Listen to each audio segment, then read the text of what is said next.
So this is 7.3. 7.3, this is estimating, it's standard deviation and variance. You know, they're very similar formulas because, you know, the square root of variance is the standard deviation. So the formula for this is almost the formula for this, right? And vice versa. So they're related to each other. So number 2 says estimated confidence interval. It says example 2 shows how statistics of n equals 22 and s is equal to 14.3 result in a 95% confidence interval for sigma, which is equal to 11.0 to 20.4. Now, that confidence interval can also be expressed as this. So, you know, you can write this as min to max, right? Maybe you can't see that well. So what we know is that they say that we get a confidence interval of this. So you can write it as like the less than, right? Or you can go back to algebra and you can write it as an interval that looks like this, right? So they mean the same thing. This is the min, this is the max. But it cannot be expressed like this, right? Why can it not be expressed like this? Do you guys see that this should be like s plus e, s minus e? Well, s minus e to s plus e. Why can I not express it as s minus e to s plus e? Because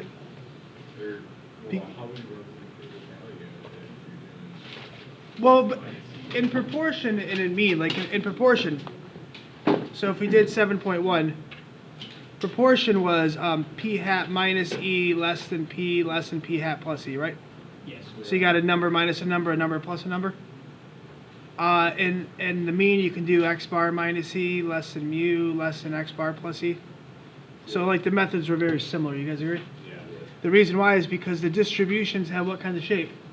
Normal distribution. A normal symmetric distribution, right?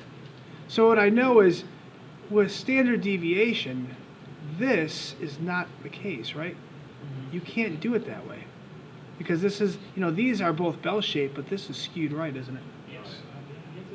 So remember I said that there's going to be a question coming up, and you guys are definitely going to ask it, but this is what it is. It's more veiled in a deeper wording than what I kind of explained. So it's not a symmetric interval, so you can't do it just as your sample statistic plus or minus your error.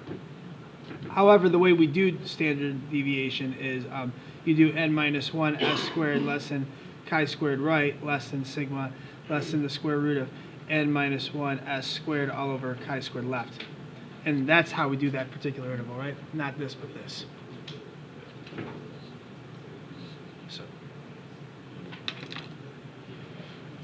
all right, number 4 says normal requirement. What's the difference in the normality requirement for a confidence interval for sigma as opposed to, well, all the other ones? Well, for the mean, when we were talking about the confidence interval for mean, we said that either the population was normal or that n had to be greater than 30, right? Yeah.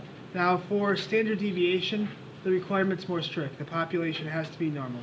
There's no way to normalize this, okay? So n being greater than 30 doesn't fix it, okay? So it has to come from a normal population in order to estimate this.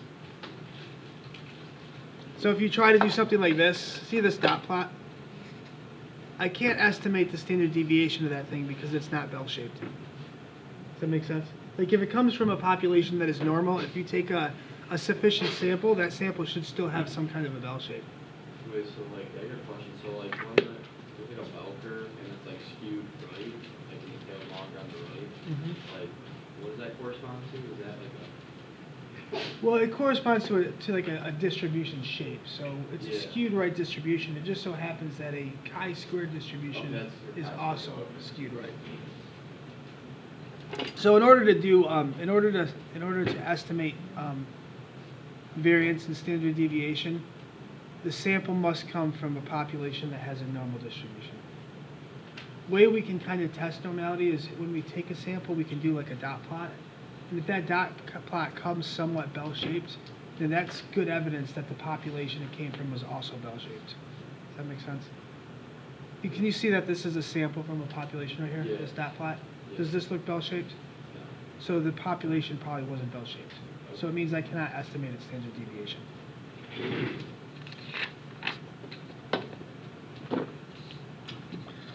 All right, then we asked for like a, we'll do,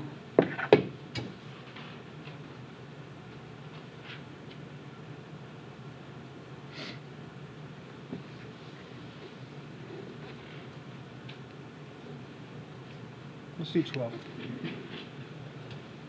So 12 says garlic for reducing cholesterol. So in the test of effectiveness of garlic for lowering cholesterol, 49 subjects were treated with raw garlic. Cholesterol levels were measured before and after treatment. The changes before minus after. Okay, before minus, I gotcha. So the changes, which they did before minus the after when they were collecting the samples, is the level of LDL cholesterol in milligrams B per, I don't know what DL means. It's probably some kind of liter. Had a mean of 0.4 and a standard deviation of 21.0. Okay, the rest is where it came from. It says construct a 98% confidence interval estimate for standard deviation of the changes of LDL cholesterol after garlic treatment. Does the result indicate whether the treatment is effective? It can't. Standard deviation really isn't going to determine if a treatment is going to be effective. Does that make sense? That the standard deviation calculates spread as opposed to change? Does that make sense? So if I want to know if you guys are doing good on a test, what would I look at? Would I look at your mean or would I look at your standard deviation? What's more important to me? The mean's more important to me because it shows where the middle of the data is, right? Yep. Standard deviation is also important because what I'm looking for is I'm looking for a high mean with a small standard deviation, right? I want everybody to be in the 80s, right? I don't want the mean to be in the 80s, but you know I have half the people in the 40s and the other half of the people in the hundreds, right? I guess that'd be in the 60s, but does that make sense? So that would be half the people would be in the 60s and half the people to be in the hundreds. What I want is I want all the people to be in the 80s or above, right? So what I want is I want a high mean and a skinny standard deviation, so I want a small standard deviation. So I want that bell-shaped curve to be shifted to the right, centered at 80, but to be skinny. So this isn't going to tell us if things are effective.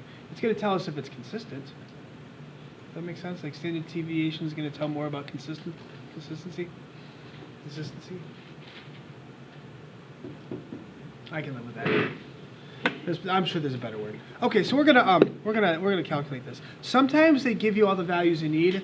Sometimes, like down here, you'd have to put that into your calculator under Stats, Edit, and put it in the L1, and then it'll tell you all this data, right? Remember the L1 will do that for you. You can find these things without doing them by hand ever again. All right. So in order to find, so this would be number 12. In order to find standard deviation, we need this, right? This is our formula. So what's n?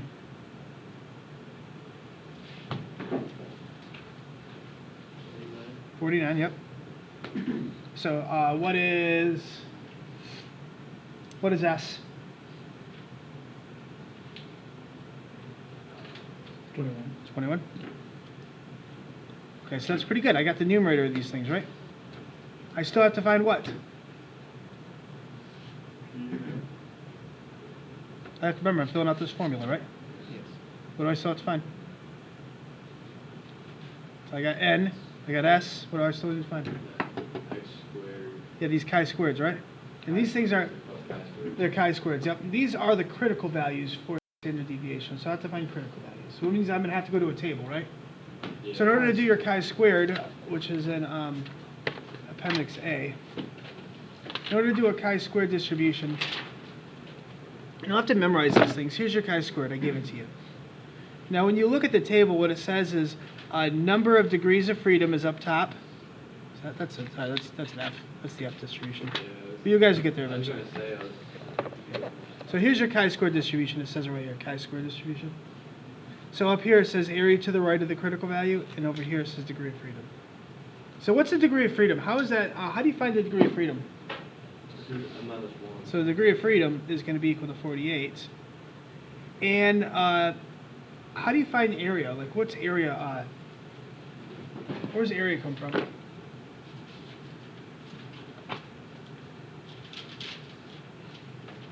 What tells us the area? What in here tells me about area? The number 12. That's right, this percentage here, right? This percentage tells us about area, doesn't it? Okay, so let's draw the picture.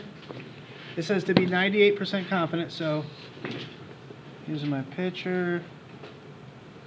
98% is going to live in the middle. So that means this is your chi-squared left because it's on the left side. This is your chi-squared right because it's on the right side. So I need to find the area to the right. So what's the area to the right of chi-squared left? If this is 98%, what's the area in that tail?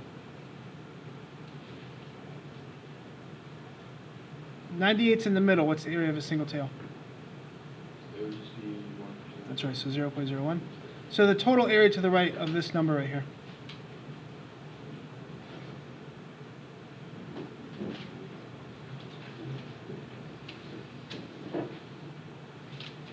So I'm being patient. I'm trying to be slow. I don't want to tell you the answers. I need you guys to tell me the answers. It's fine. So remember that the table says I need area to the right. So what I need is I need area to the right of this mark right here, right? Is that clear? So it would just be 99%. Yeah. Yeah, you add the middle number plus the tail, right? So that's going to be 99%. So for this one, area to the right is 99%, right? How about for chi-squared right? What's the area to the right? What's the area to the right of this one? 1%. So this is going to be 0.01%. So I should say 0.99.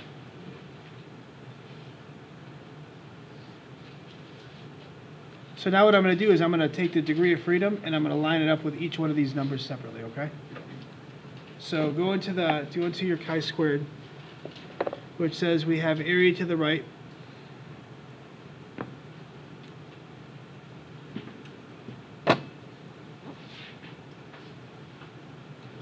So we have area to the right. What I see is this one's 99% right there, right?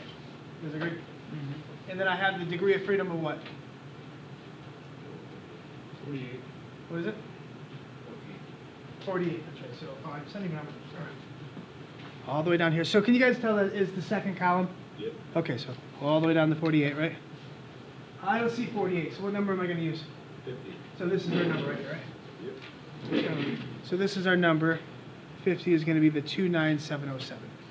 Now, also we have to do the other chi-squared right. So if this is 99%, the chi-squared right is going to be my 1%, right? You guys notice that those two numbers add to 1 has that same PQ relationship? So this is going to be the second column from the right. You guys agree? So I'm going to take it all the way down to 48, or the number closest. It's going all the way down to, yeah, so it's going to be this one and this one, right? 76.154. So that means chi-squared left is going to be 29.707, and chi-squared right is 76. Is that clear? You guys understand how to read this table? Yeah. Okay.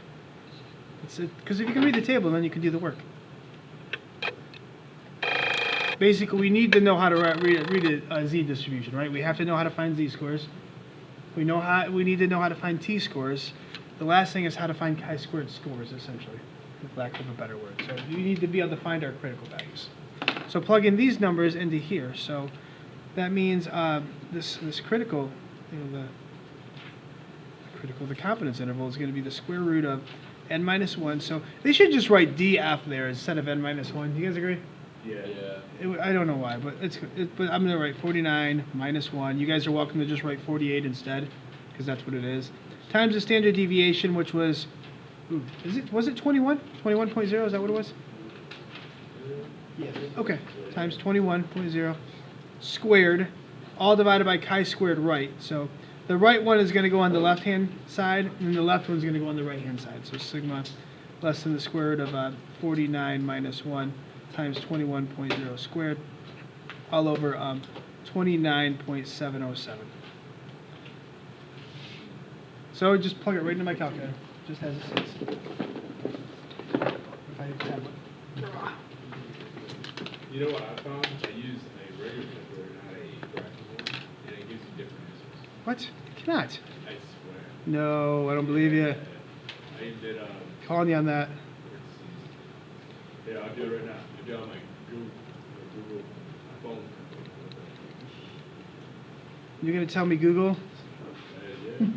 Google. Don't Google. Well, I mean, I have a Google calculator, so. Yeah, I know. We'll see. Just you have to be careful. Do it on your do it on your graphing calculator. Just because you can do the whole equation on there and it makes it a little bit easier. And what's nice is once you put that first equation in there, you can hit second enter, and the last thing you have to change is that critical value at the end, right? Right. So then I can just tab over, Oh, way faster. and it's so much faster. So 29.707, and then hit enter. So those are my two values. Got 16 point. Remember that when they did S, this number came as one decimal past the given data. So they've already rounded for us, right? So we have to follow their rounding. So 16.7 to 26.7. So 16.7. I forget their units. To 21.26.7. Are rounding errors common in this chapter? For students, not nearly as much as in the beginning. You guys are getting used to it. You guys know that it's going to be one decimal past the given data. And usually on a test, I ask you one of these things. I give you numbers and I make you do it. So then there's no rounding errors. You guys already know to go one decimal past the given data. So the units was mg per dl. mg per dl. Well, It- the reason I asked is because in 7.2, I was having rounding errors, and they were very marginal. They're off by one, right? Yeah. Because sometimes they give you the value, and that value, if they give you the value of X bar, and if they give you the value of anything, they've already rounded for you. They've done the rounding technique for one decimal past the given data. So that means you follow that exact same number. Now, if you have a list of numbers, you know you're going to round one decimal past the given data. So you have to do the rounding. They've already done it. Okay. Okay, so that's why sometimes it seems off. But I usually for the mean and stuff, I make you guys find all this stuff. I make you do it by hand, so then you know. Okay. You guys will see on the quiz I'm going to give you today.